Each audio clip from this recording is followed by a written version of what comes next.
Okay, hi guys. Today I will be teaching you guys naman kung paano mag-post properly dito sa Facebook pages. You can upload post dito sa mismong loob ng page nyo.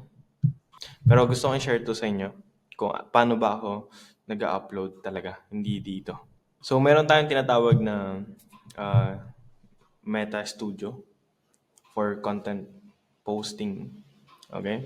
Outside this Facebook page. Okay? Outside this account. Okay?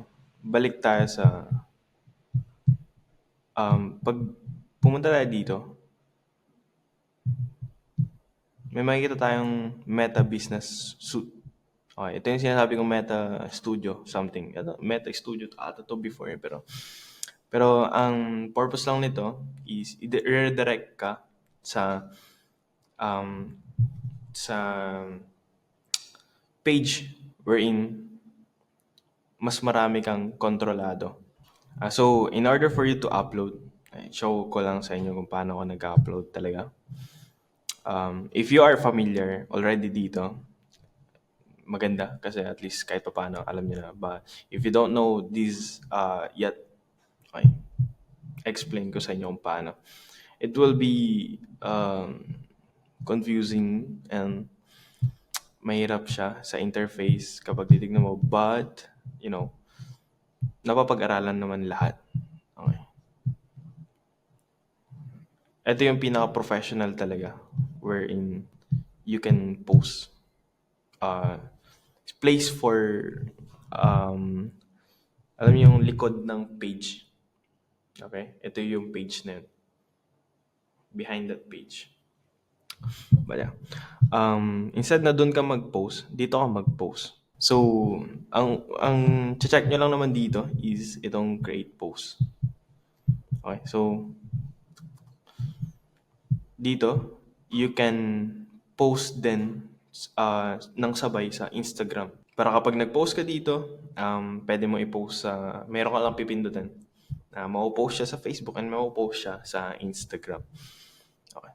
Ang titignan nyo lang naman dito is itong create post and then itong content and then itong planner. Kung familiar ka sa Facebook ads, dito nyo pwedeng i-set up yan. And yung monetization and yung inbox, instead na inbox doon sa Facebook page, pwede nyo siyang, pwede kayo mag-reply ng mga messages dito. Okay. And you can set up automation and you can set up automated reply and all of that stuff. Okay. Para mabigyan lang kayo ng idea. Pero mag-focus tayo dito kung paano tayo mag-post talaga. Ito yung maging itsura ng posting, proper way, na napakalaking difference niya dun sa Facebook page. Okay? So, dito, pipili ka kung anong page siya. Ito yung sinasabi ko sa kanina. Kapag i-check nyo to, kapag na-connect na Instagram nyo, you can post automatic dun sa Instagram. You can post photo and video. Kaya bahala. We will try to upload this one, my video. The best advice na natutunan ko sa Pero buhay kahit is ano namang video. Ay, kung ano yung prepare nyo or kung ano yung gusto nyo ilagay dun sa page, then pwede. So dito, since reel siya, hindi siya post. Magkaiba yung reels at post kasi. Pero we will explain that sa ibang video. Okay, sa title, you can put here kung ano yung title ng video and then yung description ng video. Lalagay nyo dito. And then you can choose frame dito sa inside.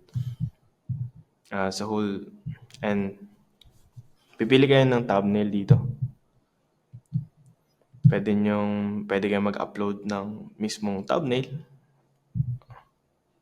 Mag-upload ng thumbnail. And meron siyang recommended na mga thumbnail. So, pili natin lang. And then, after that, ito yung kagandahan dito sa page na to. Yung makikita mo agad yung preview Kailangan mo ng post mo. Okay. Hindi mo to magagawa dun sa Facebook page. So, yeah, after that, click this next and you can crop this stream, edit the audio and all of that. But I highly recommend if bago kayo mag-post dito, wag na kayo dito mag-edit. I-edit nyo na muna sa video editing software or anything. Wag kayo mag-edit dito. Kasi baka mag-lag pa or anything ba. I highly recommend to siguro when it comes to sounds, okay. Kasi trending yung mga gusto mong ilagay. So, anyways. After that, click this next. Wala kang gagawin doon. Click yung next. Ito yung sinasabi ko kanina na you can schedule yung post. Pwede mo siyang i-schedule bukas. Pagbukas, and then yung time. Kunyari, for example, 9 a.m. Okay, 9 a.m. Mapopost siya kapag 9 a.m. na bukas. Okay. If na-schedule mo siya dito. Okay. Save as draft. Pero i-share natin ngayon. I-post na natin siya ngayon kasi para makita natin dun sa page. Ito. Since unlike dito, mahirap kang pwede ka na mag-upload dito but yung control mo is so very limited. Unlike dito, ang luwang. Alam niyo yan. But it's up to you kung ano yung mas convenient sa inyo. Pero if you are dealing with clients or maraming mga videos, maraming mga isa-set up na mga posting, images and all of the stuff, gamitin nyo tong tool na to. Kasi mas efficient to. Mas mabilis. Pero at least kahit pa paano nabigyan kayo ng idea for the interface. Kasi yung iba, nahirapan sila, sa more techy yung pinag-aaralan. Pero kapag alamin mo naman master mo naman yung mga purpose ng mga tabs nito, maging madali naman din. Kailangan lang ng patience.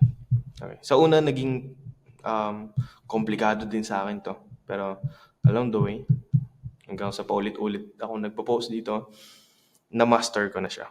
Then after that, if you are already done, pwede mo na siyang i-share. And then, click nyo itong done. And then, pagpunta nyo dito, sigurado ako, meron na itong post. So, basically, nandito na siya. Pero nakuha nyo yung idea, hopefully, nasundan nyo naman din yung process. I highly recommend if magpo-post kayo ng images, videos, and anything na gagawin nyo sa page, dito kayo sa Meta Studio. Okay. Mas comfortable dito para sa akin mag-post and gumalaw-galaw ng mga settings pages. Unlike dito. Okay. Mas better dito. Mahirap lang siya sa una, pero if you will paulit-ulit mo siya na gagawin na, magiging madali na lang siya para sa'yo. Kung meron kayong tanong dito, don't hesitate me to magtanong lang kayo sa community and you can reach me directly, message me, DM me sa Facebook account ko. Andun naman din ako sa community and yeah, I will tulungan ko kayo kung ano yung kaya kong gawin. And yeah, see you on the next video.